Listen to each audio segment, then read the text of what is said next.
দিল্লির আশীর্বাদ পেতে যা দিয়েছে হাসিনা সরকার। এবং সর্বশেষ জানাবো, ফেব্রুয়ারিতে কি আসলেই কোনো রাজনৈতিক ঝড় আসছে?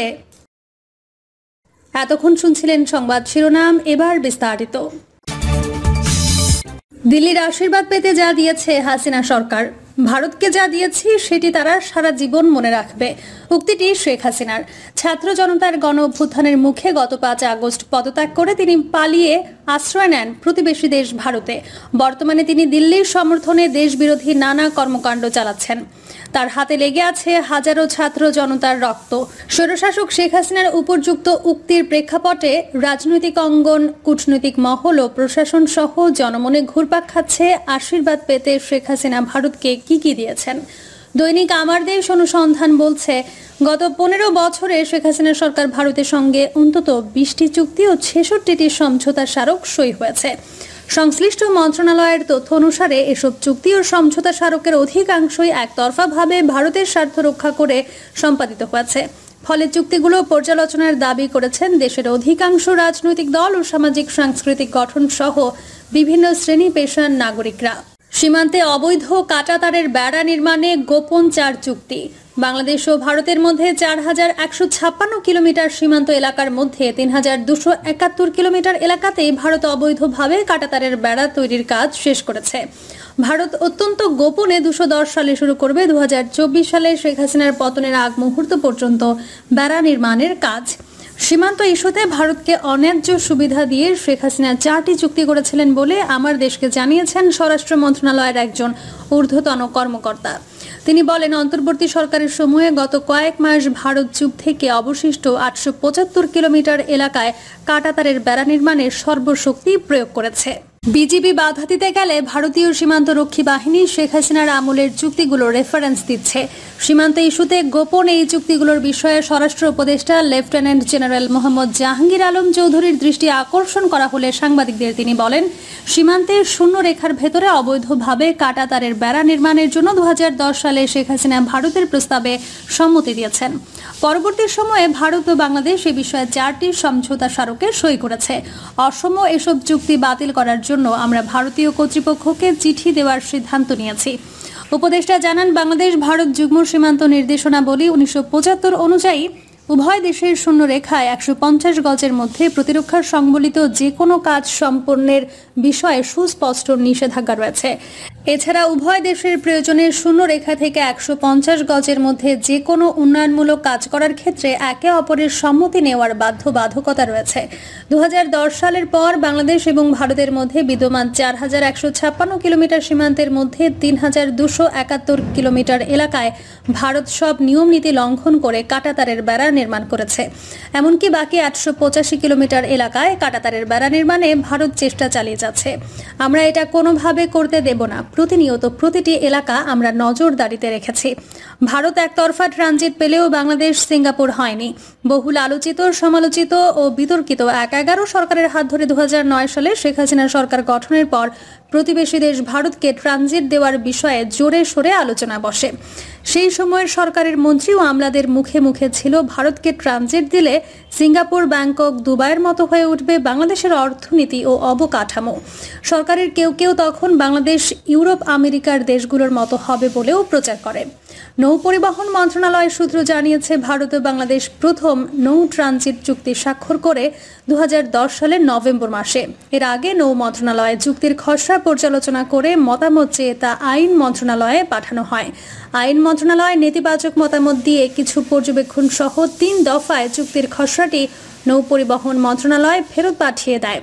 আইন মন্ত্রণালয়ের লেজিসলেটিভ বিভাগ সূত্র বলছে, নৌ পরিবহন মন্ত্রণালয় ভারতকে ট্রানজিট দেওয়ার বিনিময়ে কোনো ধরনের শুল্ক বা ট্যারিফ আরোপের বিষয়টি চুক্তির খসড়ায় উল্লেখ করেনি। শেষ পর্যন্ত 4র্থ দফায় প্রধানমন্ত্রীর কার্যালয়ের নির্দেশনায় আইন মন্ত্রণালয় ভারতকে ট্রানজিট দেওয়ার চুক্তির পক্ষে মত দিতে বাধ্য হয়। নৌ পরিবহন মন্ত্রণালয়ের সূত্র জানিয়েছে, 2010 সালের চুক্তির আওতায় 2015 সালে ভারতের সঙ্গে আরও একটি প্রোটোকল সই হয়। এই প্রোটোকলের মাধ্যমে ভারতকে বাংলাদেশের 4টি নদীপথ ব্যবহারের অনুমতি দেওয়া হয়। এতে করে ভারতের কলকাতা ও মুর্শিদাবাদকে বাংলাদেশের পূর্ব ভারতের আসাম, ত্রিপুরা ও মেঘালয়ের সঙ্গে সংযোগ স্থাপন করার সুযোগ পায়। পর্যায়ক্রমে ভারত বাংলাদেশের কাছ থেকে সড়ক ও রেল ট্রানজিটও আদায় করে নিয়েছে। সড়ক ও সেতু মন্ত্রণালয় এবং রেলপথ মন্ত্রণালয় সূত্র জানিয়েছে, ভারতের পশ্চিমবঙ্গ সহ অন্যান্য রাজ্যের পণ্যগুলো বাংলাদেশের সড়ক, রেল ও জলপথে আখাউড়া, আশুগঞ্জ ও আখাউড়া হয়ে ত্রিপুরা, আসাম ও মেঘালয় যাচ্ছে। বাংলাদেশের স্থল ও জলভাগ ব্যবহার করে নৌ, সড়ক ও রেলপথে ভারতের এক রাজ্য থেকে অন্য রাজ্যে পণ্য পরিবহনের বিনিময়ে কি পরিমাণ অর্থ বাংলাদেশ সরকার পেয়েছে তার সঠিক তথ্য এখনো পাওয়া যায়নি। প্রতিশ্রুতি অনুযায়ী ভারতকে ট্রানজিটের বিনিময়ে বাংলাদেশ সিঙ্গাপুর হয়নি কেন, এমন প্রশ্ন ছিল নৌ পরিবহন মন্ত্রণালয়ের একজন ঊর্ধ্বতন কর্মকর্তার কাছে। জবাব দেওয়ার জন্য তিনি 2 দিন সময় নেন। তৃতীয় দিনে ওই কর্মকর্তা জানান, আসলে ট্রানজিট ও ট্রান্সশিপমেন্টের বিনিময়ে আমরা ভারতের কাছ থেকে কি পরিমাণ অর্থ পেয়েছি তার হিসাব করা হচ্ছে। ট্রানজিট চুক্তির পর প্রায় 14 বছর পার হতে চলেছে। দেশটি যেহেতু সিঙ্গাপুরের মতো উন্নত হয়নি, তাই শুল্ক ও ট্যারিফ বাবদ কিছু পেয়েছি তা বলা যাবে না। ভারতকে ট্রানজিট দেওয়ার বিষয়ে ওই সময় বিএনপি সহ বিভিন্ন রাজনৈতিক দল প্রবল আপত্তি জানায়। সিলেটে বিএনপি নেতা ইলিয়াস আলীর নেতৃত্বে ট্রানজিট বিরোধী তীব্র আন্দোলন হয়। আশুগঞ্জ নদী বন্দর অভিমুখে ঢাকা থেকে লং মার্চও হয়। এরপরই 2012 সালের 17 এপ্রিল ইলিয়াস আলীর গুমের শিকার হন। রাজনৈতিক মহলের দাবি, ভারতকে একতরফা ট্রানজিট দেওয়ার বিপক্ষে অবস্থান নেওয়ার ওই সময় দুদেশের সরকারের টার্গেটে পরিণত হয়েছিলেন তিনি। চট্টগ্রাম ও মোংলা বন্দর ব্যবহারের অনুমতি, ট্রানজিট আদায় করে নেওয়ার পর ভারত বাংলাদেশের চট্টগ্রাম ও মোংলা বন্দর ব্যবহারের সুবিধা পায়। নৌপরিবহন মন্ত্রণালয়ের সংশ্লিষ্ট সূত্র জানিয়েছে, 2015 সালে বাংলাদেশ ও ভারতের মধ্যে এই সংক্রান্ত প্রোটোকল সই হয়। এই প্রোটোকলের আওতায় 2018 সালের অক্টোবর মাসে স্ট্যান্ডার্ড অপারেটিং প্রসিডিওর স্বাক্ষরিত হয়। চুক্তি অনুযায়ী চট্টগ্রাম ও মোংলা সমুদ্র বন্দরে পৌঁছানো পণ্যসমূহ বাংলাদেশের ভূখণ্ডের ভেতর দিয়ে সড়ক, রেল ও জলপথে আখাউড়া হয়ে ত্রিপুরা, তামাবিল হয়ে মেঘালয় ও সুতারকান্দি হয়ে আসামে ও বিবির বাজার হয়ে সীমান্তপুরে আনা নেওয়া করতে পারবে। 2023 সালের 25 এপ্রিল ভারতে চট্টগ্রাম ও মোংলা বন্দর ব্যবহারের চূড়ান্ত অনুমতি দিয়ে জাতীয় রাজস্ব বোর্ড প্রজ্ঞাপন জারি করে। এই প্রজ্ঞাপনে বলা হয়, বাংলাদেশ ও ভারতের মধ্যে সম্পাদিত agreement on the use of Chattogram and Mongla port for movement of goods from India এর আওতায় উভয় দেশের মধ্যে স্বাক্ষরিত স্ট্যান্ডার্ড অপারেটিং প্রসিডিওর অনুযায়ী ট্রানজিট ও ট্রান্সশিপমেন্ট পণ্যের কাস্টমস প্রক্রিয়া সম্পন্ন করতে এই আদেশ জারি করা হয়। ফলে ভারত বন্দর দুটি ব্যবহার করে নিজ দেশে পণ্য পরিবহন করতে পারবে। চট্টগ্রাম আখাউড়া আগরতলা, মোংলা আখাউড়া আগরতলা, তামাবিল ডাউকি, শেওলা সুতারকান্দি ও বিবির বাজার সীমান্তপুর রুটে 16টি ট্রানজিট রুট খোলা হয়েছে। তিস্তার ন্যায্য হিস্সা চেয়ে দিতে হলো ফেনী নদীর পানি। আন্তর্জাতিক অভিন্ন নদীর তিস্তার উজানে গজলডোবা সহ কয়েকটি স্থানে বাঁধ নির্মাণ করে ভারত একতরফাভাবে পানি প্রত্যাহার করে চলছে। এতে শুষ্ক মৌসুমে তিস্তা নদীতে পানির প্রবাহ থাকে একেবারেই তলানিতে। ফলে বাংলাদেশের গোটা উত্তরাঞ্চলে কৃষি উৎপাদন ব্যাহত হয়। বাংলাদেশ 1983 সাল থেকে তিস্তার পানির ন্যায্য হিস্সা আদায়ের চেষ্টা করে আসছে।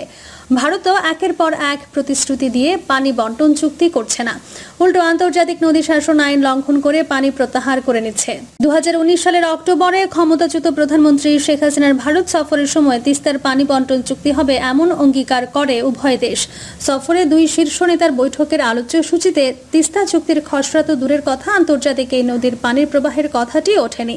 উল্টো বাংলাদেশের নিজস্ব নদী ফেনীর পানি চেয়ে বসে ভারত। বৈঠকে শেখ হাসিনা নরেন্দ্র মোদীর আবদার ফেলতে পারেননি।